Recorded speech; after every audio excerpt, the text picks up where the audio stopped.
Saudi আরবের সাথে মিল রেখে ঈদ পালন করা যাবে কি না? কেমনে যাইব? সৌদি আরবের সাথে কি আমাদের সময় মিলে? আমেরিকার সাথে আমাদের সময় মিলেনি। আমাদের এখন বাজে কয়টা বলেন তো? 1:14। আমেরিকাতে এখন রাইতের 1:14। তো আমেরিকার তারা যদি বলে বাংলাদেশের মুসলমানেরাও তো আমাদের ভাই, আমরা আমেরিকার মুসলমান, তাদের সাথে মিলে মিলে আমরা জুমা পড়াম, তাদের নামাজ হইব নি? আচ্ছা, আমাদের এখন বাজে 1টা। এখন যদি সৌদি আরবের তারা আমাদের সাথে মিলে জুমা পড়ে, তাদের জুমা হইব নি? সময়ের কোনো মিল নাই। আমাদের দেশে চাঁদ উঠে না যেদিন সৌদি আরবের উঠে, আবার আমাদের সৌদি আরবে সেদিন চাঁদ থাকে না যেদিন আমাদের দেশে থাকে। চাঁদের সর্বশেষ তারিখে আমাদের দেশের মানচিত্রে চাঁদ থাকে, কিন্তু সৌদি আরবের মানচিত্রে চাঁদ থাকে না। এই জন্য চাঁদের হিসাবটা 29 এবং 30-এ যায়।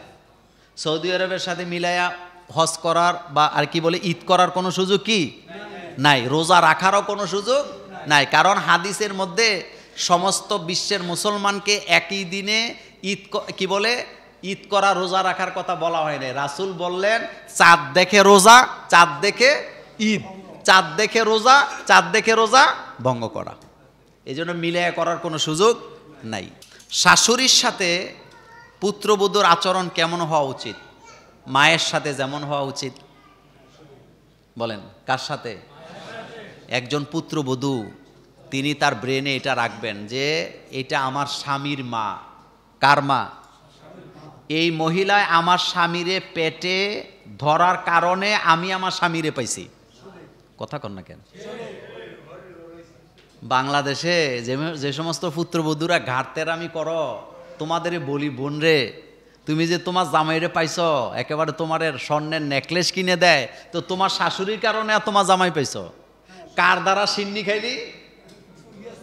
মোল্লাই। আরে তোমার শাশুড়ির পেটের কারণে তুমি তোমার জামাই পাইছ।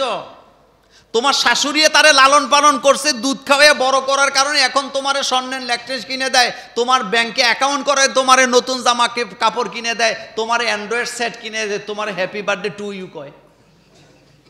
তো তোমার শাশুড়ি যদি তারে পেটে না ধরতো, তুমি তারে পাইতে কই? এজন্য প্রত্যেক পুত্রবধূর উচিত তার মায়ের সাথে যেমন আচরণ করে শাশুড়ির সাথে তেমন আচরণ করবে। আবার প্রত্যেক শাশুড়িরও উচিত নিজের মেয়েরে যেমন সব ক্ষমা করে দেয়, নিজের পুত্রবধূরও দেয়নি। ফুত একটা বিয়ে করাইলে শাশুড়িরা পরীক্ষা নেওয়া শুরু করে। রান্না করতেন এবিডি নিজের মেয়ে কিন্তু রান্না করতে পারে না, কিন্তু পুত্রবধূ রান্না করতে না পারলে কয় তোর মায় বুঝি এটাও শিখায় নাই। বলেনি তো তোমার মেয়ে যে রান্না করতে পারে না, তোমারটা কি জমিদারের মেয়ে? আজীব কারবার। মানে নিজের মেয়ে কিচ্ছু পারে না, কোনো সমস্যা নেই, এটা আমার মেয়ে। তো হেডও তো আরেকজনের মেয়ে। তোমার কাছে তোমার মেয়ে যেমন, আমার মেয়েও আমার কাছে। তো এটা কেন বুঝেন না? নিজের বেলা 16 আনা, পরের বেলা ওই যে বাজারে কলা বেচতেছে, কি বেচতেছে? তো 20 দিতেছে 18টায়। তা 18টায় কি 20 হয়? 20 হয় কয়টায়? তা ক্রেতা বলতেছে ভাই এটা কি বিচার, তুমি তো 18টায় 20 গনতেছ। কয় ভাই মাথা ঠিক নেই। কয় 22টা কইরা দাও। কয় এত খারাপ হয়েছে না। নিজের মেয়ে রান্না করতে জানে না, চুলার কাছে যাইতে পারে না, একটা সালাদ বানাইতে পারে না, সমস্যা নেই, আমার মেয়ে। তো পুত্রবধূ তো সেম আরেকজনের মেয়ে, হেবে দিয়ে একটু লবণ কম দিলে বেশি দিয়ে কয় তোর মায় বুঝি রান্নাও শিখাইছে না। এই আচরণগুলি আসেনি?